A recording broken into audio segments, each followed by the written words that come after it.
recent days that has been on these protests, we are still in this pandemic. As a side note, I would urge all of those protesting, as I previously did, to remember to wear face coverings and to try to physically distance yourself. This is not only for your protection, but for others as well. We've been in phase 1 for nearly 3 weeks, and our health data continues to look good. Our hospitals do not report any shortage of PPE, and we work continuously to help make sure our medical facilities have the PPE that they need. Our hospital bed capacity remains steady. Statewide, the percentage of people hospitalized with a positive or pending COVID test has a slight downward trend. Our health data metrics show that testing is increasing, and the percent of tests that are positive continues to trend downward. In fact, for Virginia, excluding the northern region, the percent of tests that are positive has shown a generally downward trajectory to around 10%, while the number of tests has increased. And now, based on that data, I feel comfortable allowing most of Virginia to move into phase 2 this Friday, which will be June the 5th. And I say most of Virginia, Northern Virginia, and the city of Richmond will remain in phase 1. They only moved into phase 1 last Friday, and we need more time to monitor their health metrics. Accomack County remained in phase 0 because of high case numbers due to outbreaks among poultry plant workers. Thanks to rigorous testing, we believe we have that outbreak well under control. Accomack may move into phase 2 as the rest of Virginia does. Phase 2 will include more flexibility for restaurants, gyms, sports, outdoor entertainment venues, and gatherings of up to 50 people. It means restaurants can have indoor seating again at 50% of their capacity. It means gyms and fitness centers can have indoor classes and workouts at 30% of their capacity, and pools can open with some restrictions. It means some of our entertainment venues, like museums and zoos, botanical gardens, and outdoor venues, can reopen again with some restrictions. It means recreational sports are allowed with physical distancing requirements and no shared equipment. And it means swimming pools can be open to exercise and swim instruction. But we're still safer at home. Gatherings will be limited to 50 people rather than 10.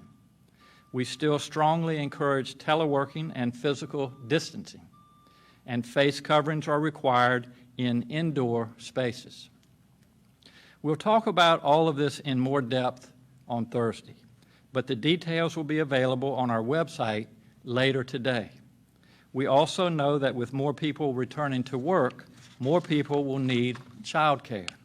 I want to thank our child care providers for providing care for the children of essential workers throughout this pandemic, and for the work they continue to do to care for children of working families as we ease restrictions. Our Department of Social Services is sending guidance to our child care providers so they can prepare, particularly around health and safety measures. And we will discuss that more on Thursday as well. So thank you all for being with us today, and I will be glad. I think we have a couple callers on the line. I'll be glad to take their calls or questions. Yeah, first up is Alan Suderman with Associated Press. Good afternoon, Governor. At the start of the last legislative session, you said you were still studying what to do with the big Robert E. Lee statue that sits on state property and on Monument Avenue. Have you reached a decision about what should be done with that? The question is about the Robert E. Lee statue on Monument Avenue. And just to, I think, Alan, I appreciate the question, but I think just for the audience, the great majority of the statues in Richmond and most of those along Monument Avenue are owned by the city of Richmond. Robert E. Lee statue, which is also on Monument Avenue, is owned by the Commonwealth of Virginia. We introduced and passed legislation this year in the General Assembly to allow the localities to have discussions regarding these monuments, and I supported that and signed that into law. And so as Richmond or any other city has discussions on how to deal with these statues, and there are a lot of options, a lot of discussion has taken place and will continue to take place.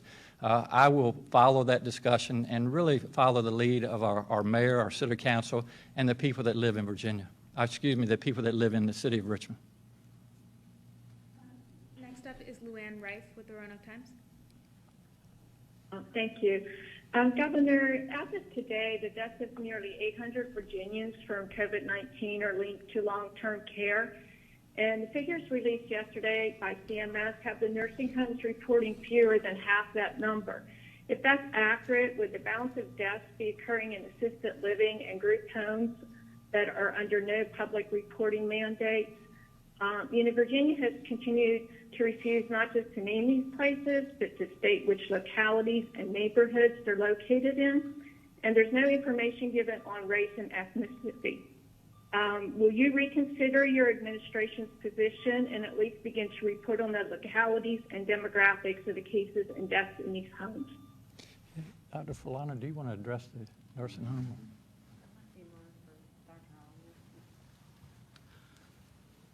So as I understand the question, it's whether we will reconsider our policy regarding stating the names and locations of skilled nursing facilities and assisted living facilities that have outbreaks of COVID-19. And at this time, we are not reconsidering that policy. As you know, CMS has issued a rule that skilled nursing facilities will have to report such outbreaks, and CMS will be posting those names at some point on one of their sites.